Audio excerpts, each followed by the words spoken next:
Hello everybody, Brian here. In this video I want to show you this car down here. It is a 2021, wow, this floor is squeaky. Well, actually the shoes are squeaky. This car here, 2021 Tucson Hybrid. My wife used to own this car. So there was an owner before us and then she bought it and now she's got the exact same car again. So because I work in the garage, I do change the cars regularly just to try and reduce cost where possible. It doesn't always work.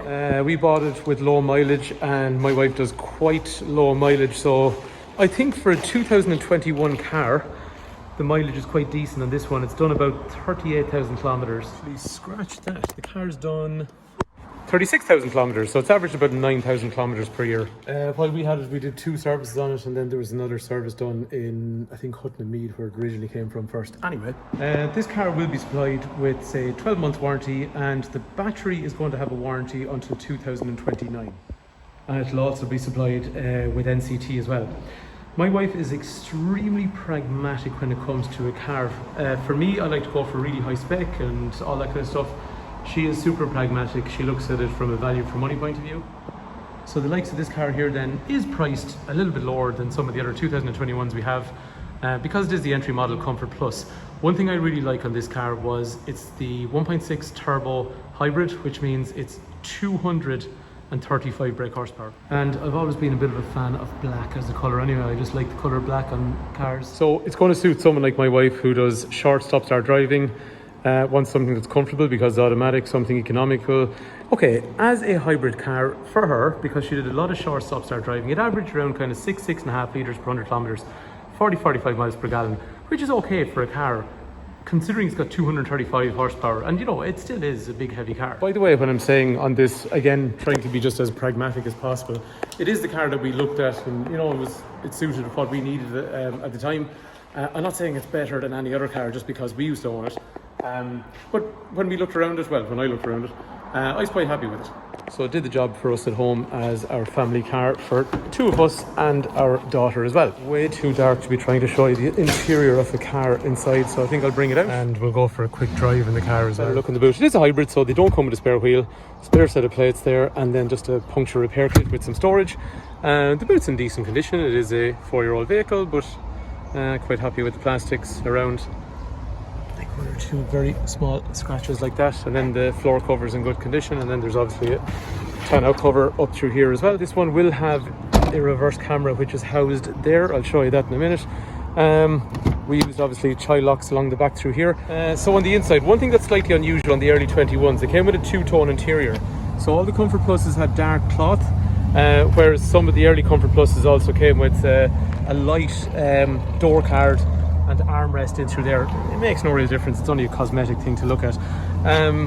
Kangaroo pockets on both sides, 3 head restraints, 3 3-point safety belts as you'd expect, armrest in through there, ISOFIX which we would use down through here. And then sitting behind myself, this is the type of headroom I'm going to have, and that's the type of legroom I'm going to have.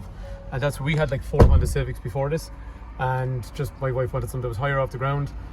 With a nice bit of space. Like in fairness, the Civic's actually a decent space, but again, my daughter sat in the back most of the time here, and that's pretty much it. So it's had a pretty easy life in the back. In the front of the car then, so again, same kind of door cards, dark cloth with the kind of light stitching along through there.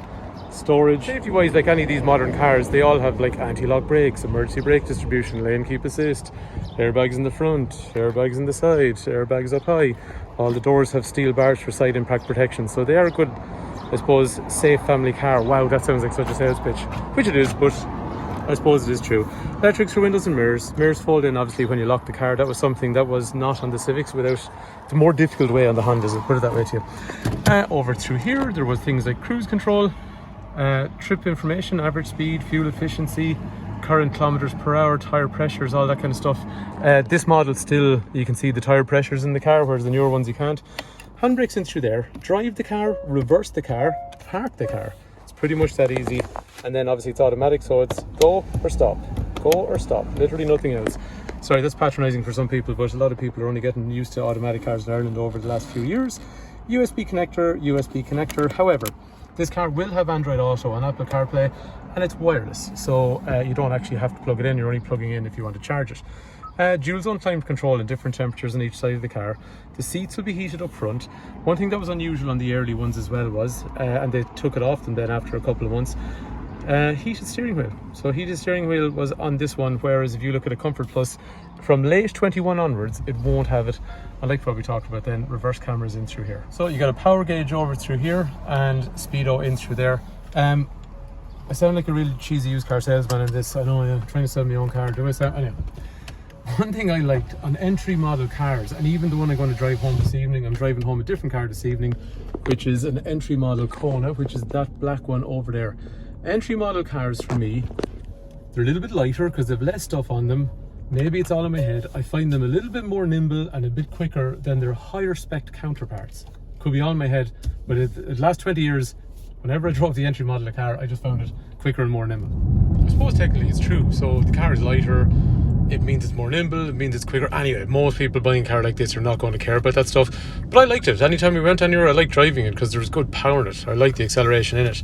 But it is a hybrid car, so it is a self-charging hybrid. So you see along here, you can change gears if you want. What's nice about these compared to Toyotas, I'm only using Toyota as an example, or Honda, these ones have individual gears where you can actually change the gears yourself, and there's actual gears in it, or you can just let the car do its own thing, which is fine. But the difference is between this and a Toyota or a Honda, these ones have gears that go up and down through, unlike the CVT gearboxes that are in some of the Japanese cars, which are great, but they're not. Drive one yourself and you see what I mean. This is kind of more satisfying because it physically goes up and down through gears. Maneuverability of the car is quite good, so you know, anything that's high off the ground like this, visibility is good. And in terms of power, so all 235 horsepower is there. There's really good power in these. But a lot of people want to cruise in a car like this.